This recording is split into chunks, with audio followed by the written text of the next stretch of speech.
اعوذ باللہ من الشیطان الرجیم بسم اللہ الرحمن الرحیم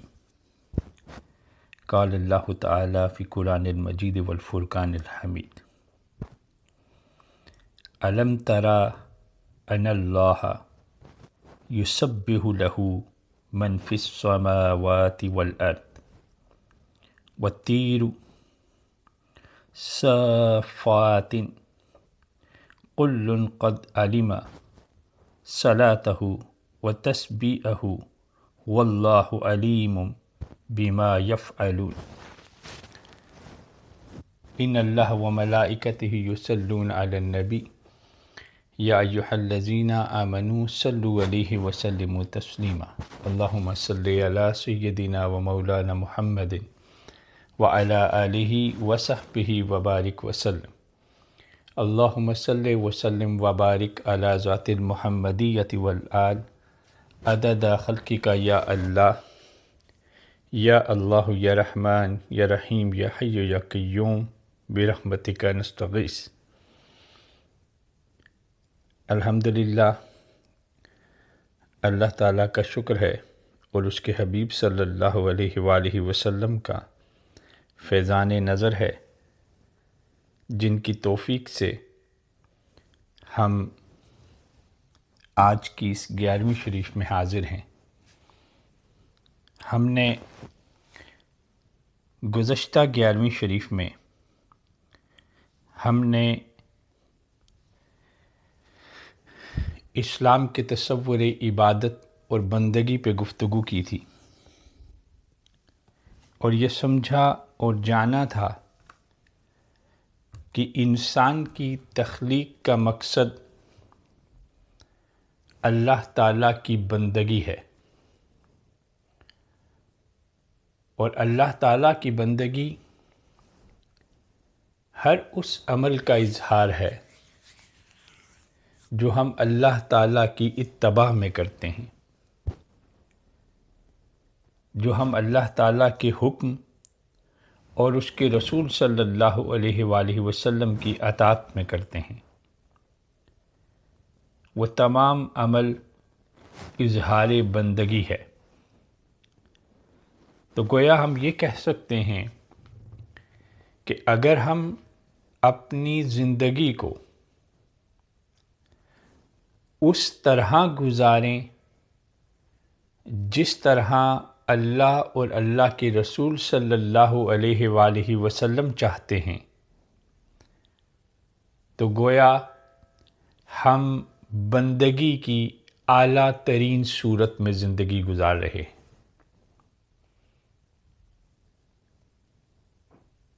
اور اس میں ہم نے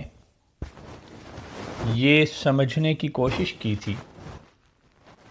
کہ اللہ تعالیٰ نے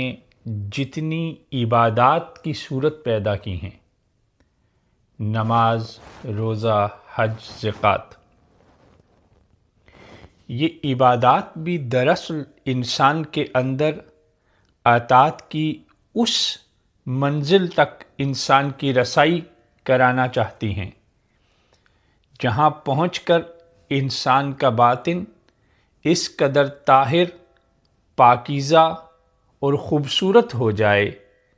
کہ اس کی گردن اللہ کی اطاعت میں جھک جائے، اس کا جسم،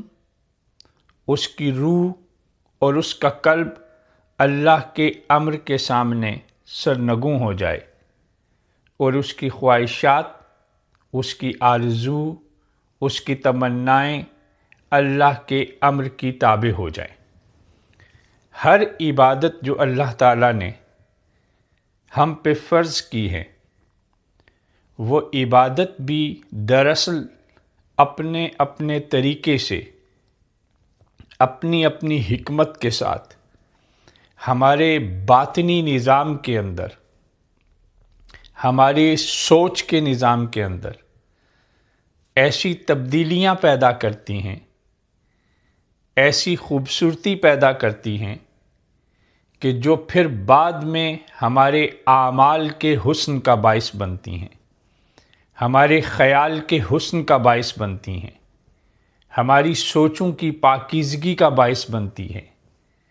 ہمارے خیال، سوچ، عمل، ارادے کو اچھا اور خوبصورت کرتی ہیں۔ ہم انشاءاللہ تعالی اب آگے رمضان المقدس شروع ہو رہا ہے، تو ہم اس مہینے کے جو لیکچرز ہوں گے ان کے اندر ہم انہی عبادات سے اطاعت کی منزل تک پہنچنے اور ان عبادات کو کیسے نتیجہ خیز بنایا جا سکتا ہے، ہم اسی پہ گفتگو کریں گے۔ اور اسی سلسلے میں آج ہم نماز کے حوالے سے گفتگو کریں گے۔ ہم ہر عبادت کی اہمیت کو بھی سمجھیں گے اور پھر اس کی فلسفی کو بھی انڈرسٹینڈ کرنے کی کوشش کریں گے، اور پھر اس کو درجہ اطاعت پر پہنچانے کے لیے ہمیں کیا کرنا ہے اور اس سے نتائج کیسے حاصل کیے جا سکتے ہیں، اس کے اوپر بھی ہم گفتگو کریں گے، اس امید، اس یقین اور ایمان کے ساتھ کہ اللہ رب العزت ہمارے اس کال کو ہمارے حال تک منتقل فرما دیں، اور جو اللہ پاک ہمیں بتا رہے ہیں ہمارا دل اسے قبول کرے اور ہمارے جسم اس کے عمل کے لیے برسر پیکار ہو جائے اور ہماری نیت اس کے لیے پاکیزہ ہو جائے اور شوق ہمیں اس عبادت کی طرف دوڑ کر جانے کے لیے آمادہ کرے۔ آج ہم بنیادی طور پر اہمیت نماز کو سمجھنے کی کوشش کریں گے۔ نماز کی اہمیت اللہ کے ہاں کس قدر ہے اور رسول اللہ صلی اللہ علیہ وآلہ وسلم نے اس کے حوالے سے کتنی خوبصورت، کنکریٹ، ٹو دا پوائنٹ بات فرمائی ہیں، ہم انہی کو سمجھیں گے، اور انہی کے نتیجے میں پھر ہم جب اس کی اہمیت کو سمجھ جائیں گے تو پھر ہم اس کی درجہ اطاعت پہ جانے کے لیے ہمیں کس مرحلے سے گزرنا ہے اس کے حوالے سے گفتگو کریں گے۔ نماز اسلام کی تمام عبادات جو اللہ رب العزت نے ہم پر احسان کیا اور ہمارے لیے جن جن عبادات کا تذکرہ کیا، ان میں اعلیٰ ترین، حسین ترین، بلند ترین، عرفہ ترین عبادت وہ نماز ہے۔ اللہ رب العزت نے آپ صلی اللہ علیہ وآلہ وسلم پر جو کتاب ہدایت نازل کی، جس میں انسانوں کی فلاح کے لیے، دنیاوی اور اخروی فلاح کے لیے کوڈ آف کنڈکٹ لکھا اور اپنے قریب آنے کی راہوں کو ہمارے اوپر واضح کیا، اور جنت اور جہنم میں جانے والے اعمال کو واضح کیا، دنیا کی ترقی کو، دنیا کے اندر علوم کے ذریعے کائنات مادہ یعنی مٹیریل ورلڈ کو تسخیر کرنے کا راستہ بتایا، ذکر اور تزکیہ اور تطہیر کے ذریعے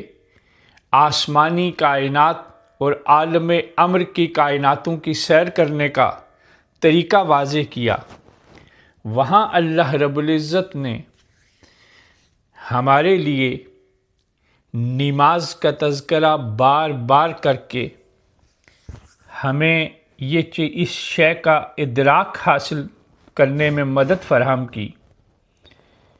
کہ انسان کے لیے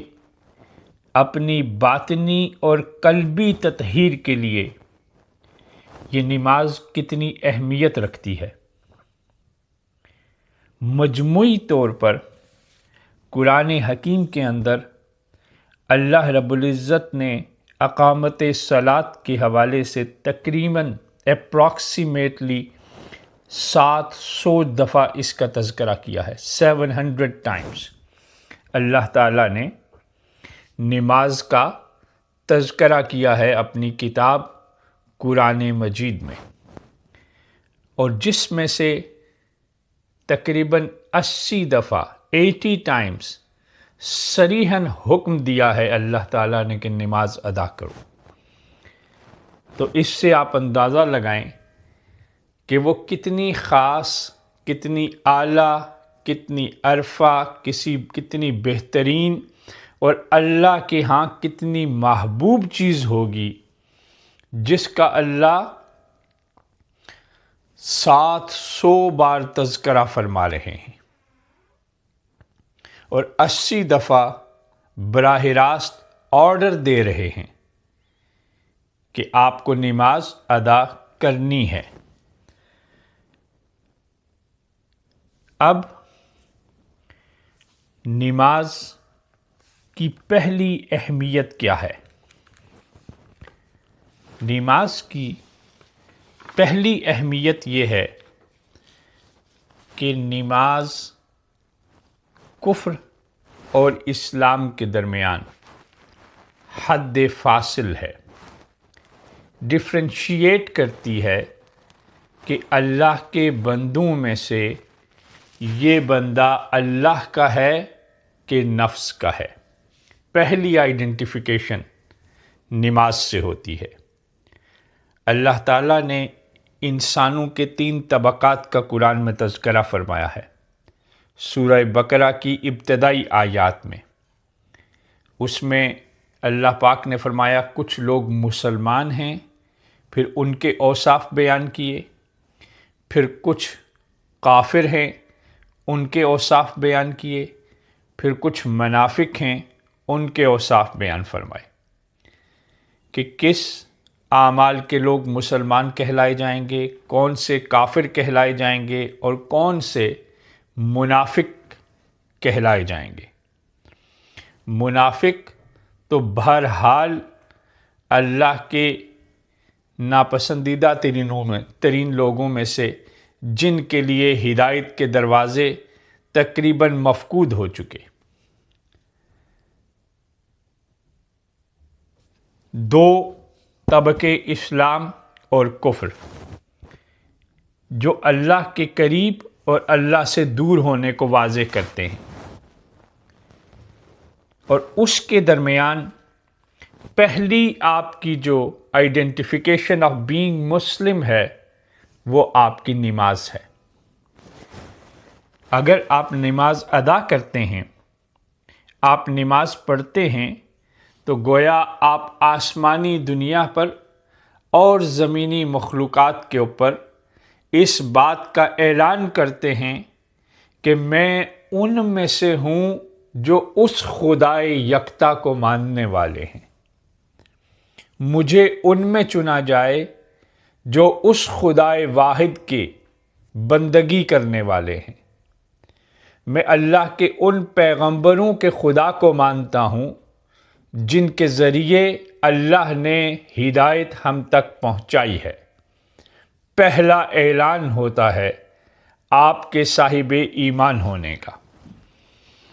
اور اگر حضور صلی اللہ علیہ وآلہ وسلم کے فرامین کی طرف دیکھا جائے تو آپ صلی اللہ علیہ وآلہ وسلم نے ارشاد فرمایا کہ بندے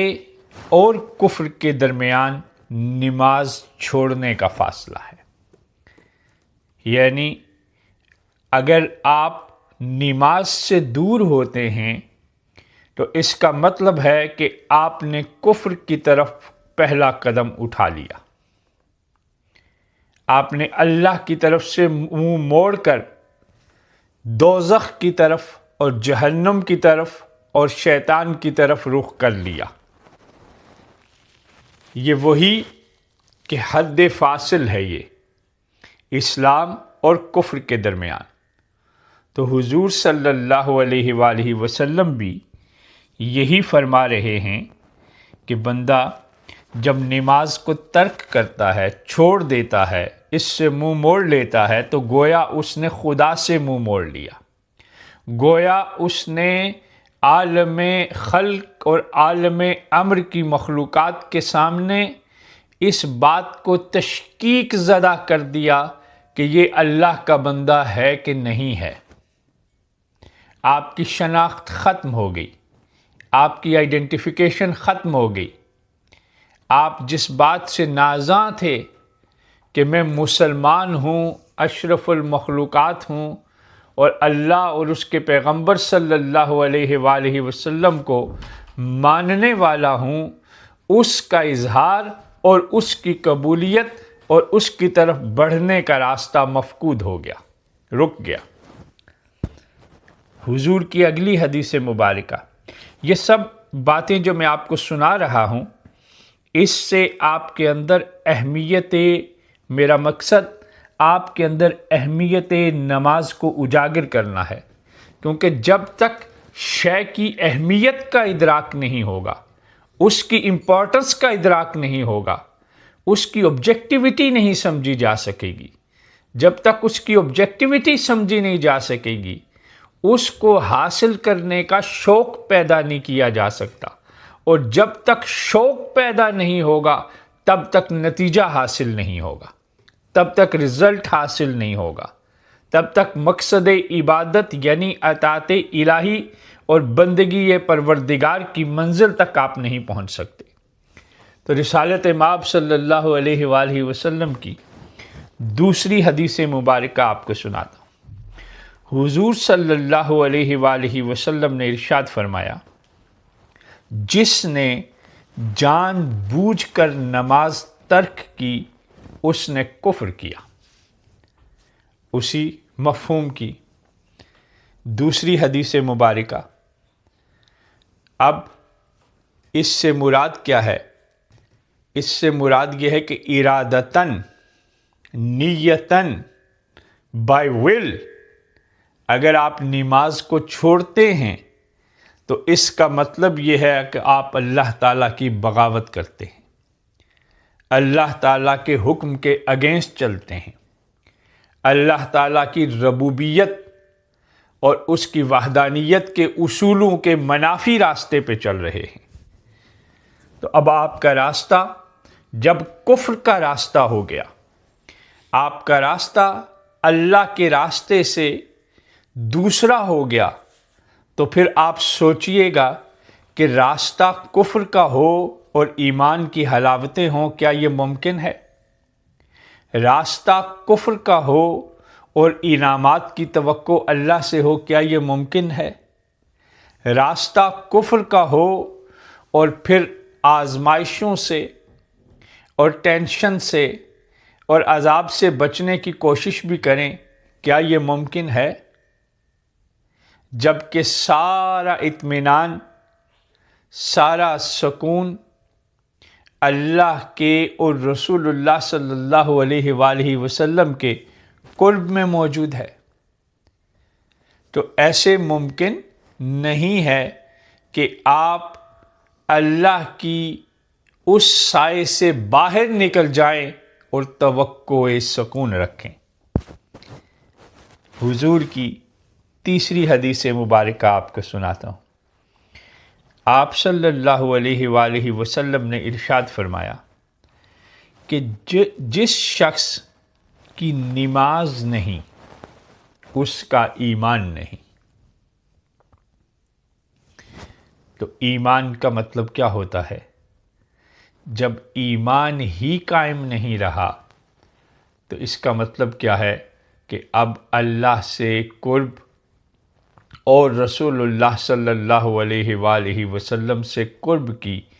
تمام باتیں بے معنی ہو گئی، میننگ لیس ہو گئی۔ اب انسان اسلام سے محبت،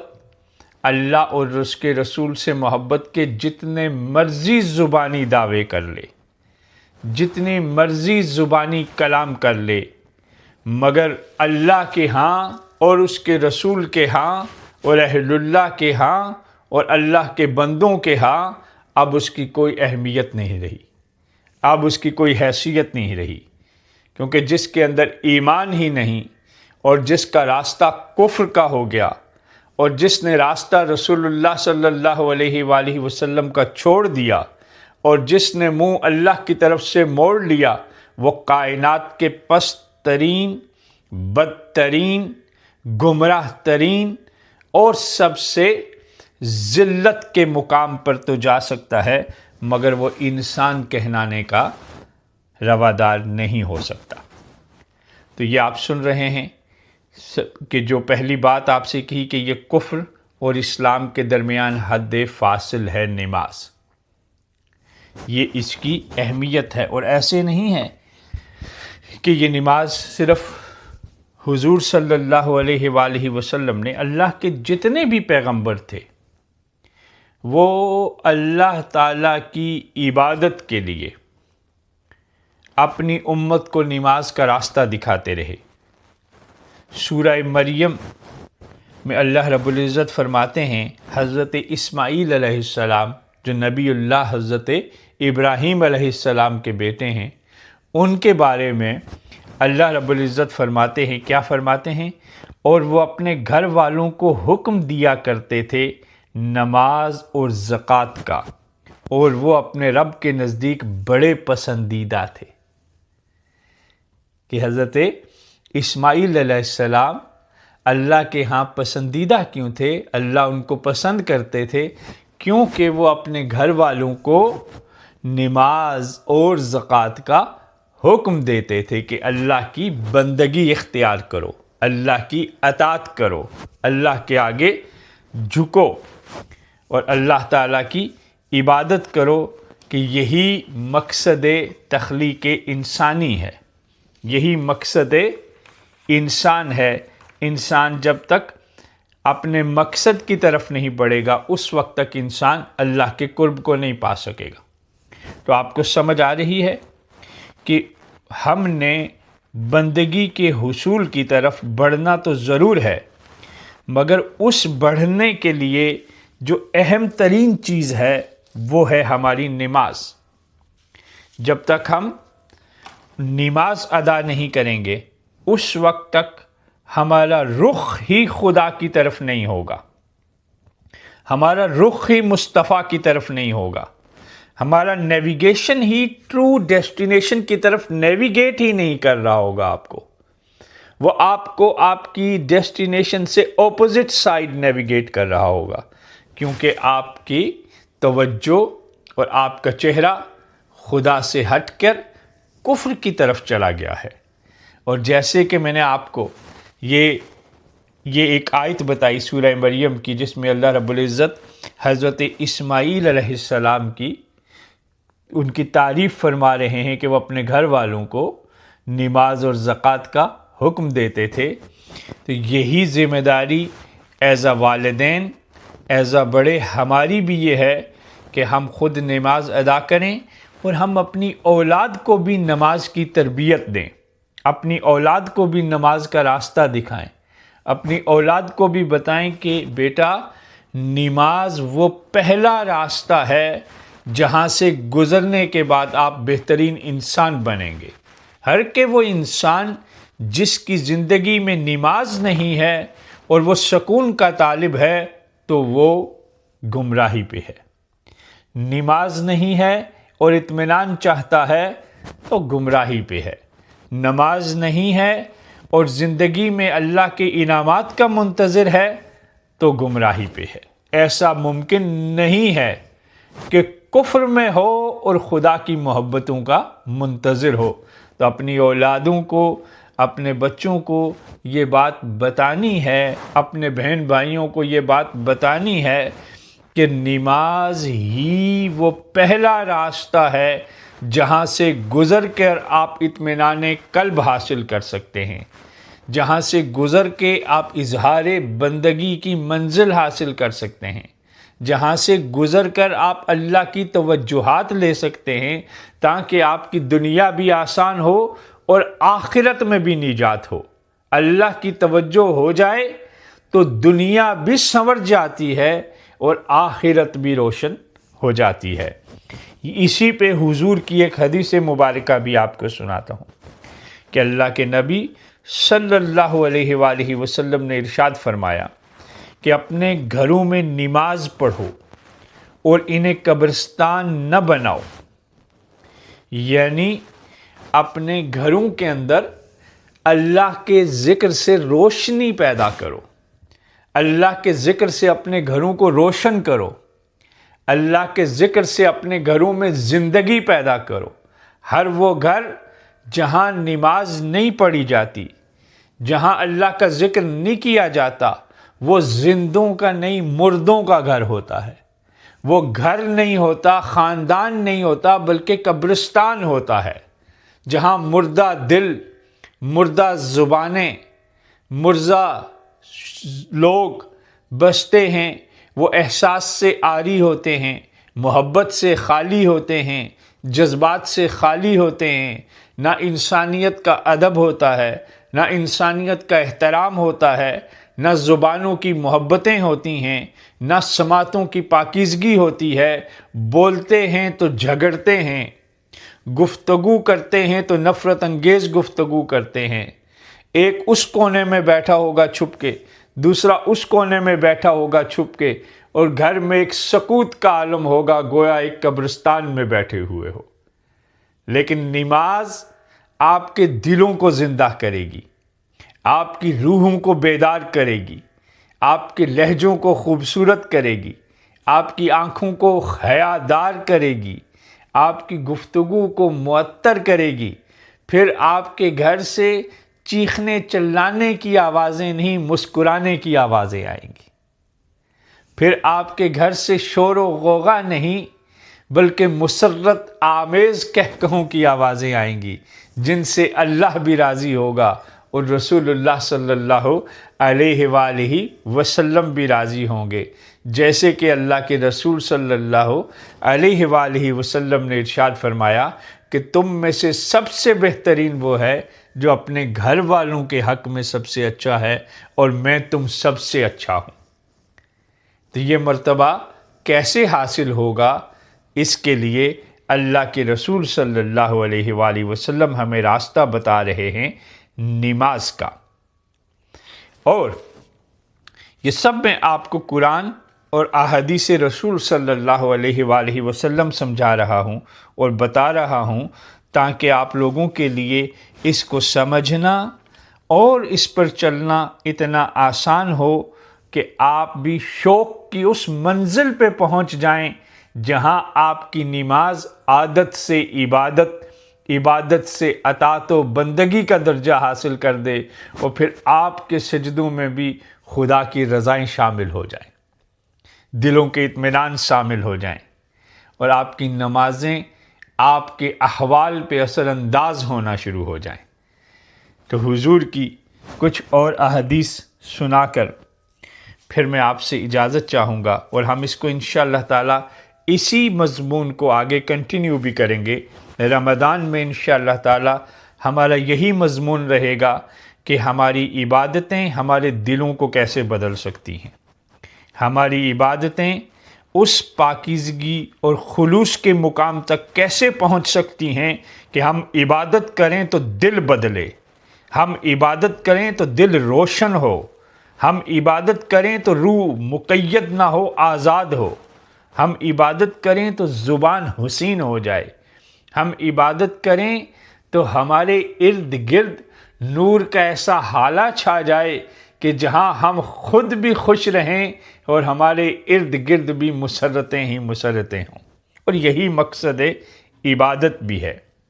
اللہ کے رسول صلی اللہ علیہ وآلہ وسلم نے ارشاد فرمایا ایک اور حدیث مبارکہ، آپ فرماتے ہیں کہ ہر شے جو عمارت ہوتی ہے، کوئی بلڈنگ ہوتی ہے، اس کے کچھ ستون ہوتے ہیں، پلرز، فنڈامنٹ ہوتے ہیں، جس کے اوپر اس بلڈنگ کو کھڑا کیا جاتا ہے۔ تو اللہ کے رسول صلی اللہ علیہ وآلہ وسلم نے فرمایا کہ دین کا ستون نماز ہے، کہ جو ہمارا دین ہے، اگر آپ یہ چاہتے ہیں کہ آپ کا دین سلامت رہے، آپ کا ایمان سلامت رہے، آپ ایمان پہ زندہ رہیں اور ایمان پر آپ کی رخصتی ہو اس کائنات سے، تو اللہ کے رسول صلی اللہ علیہ وآلہ وسلم نے کیا فرمایا کہ اس فیتھ کی جو بلڈنگ ہے، اس کا فنڈامنٹ کس کے اوپر کھڑا ہوتا ہے؟ نماز کے اوپر۔ نماز نہیں ہوگی تو وہ فنڈامنٹ، وہ پلر،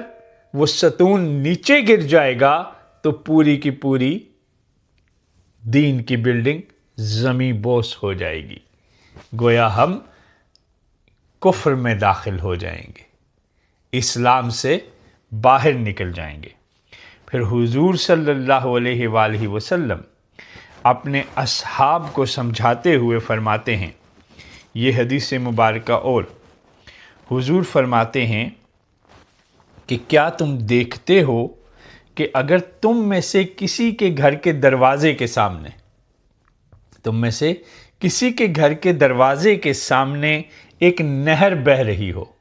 ریور، دریا بہہ رہا ہو، جس میں وہ ہر روز دن میں 5 دفعہ غسل کرے، نہائے، تو کیا اس کے جسم پر کوئی میل کچیل باقی رہ جائے گی؟ نہیں۔ تو انہوں نے عرض کیا، یا رسول اللہ صلی اللہ علیہ وآلہ وسلم، اس پر کچھ میل کچیل باقی نہیں رہے گی۔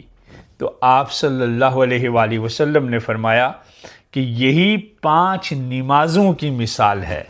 اللہ تعالیٰ ان کے ذریعے گناہوں کو مٹا دیتا ہے، آپ کے جسم کو، روح کو پاکیزہ کر دیتا ہے۔ انسان نفس سے مغلوب ہو کر اپنی روح اور قلب کو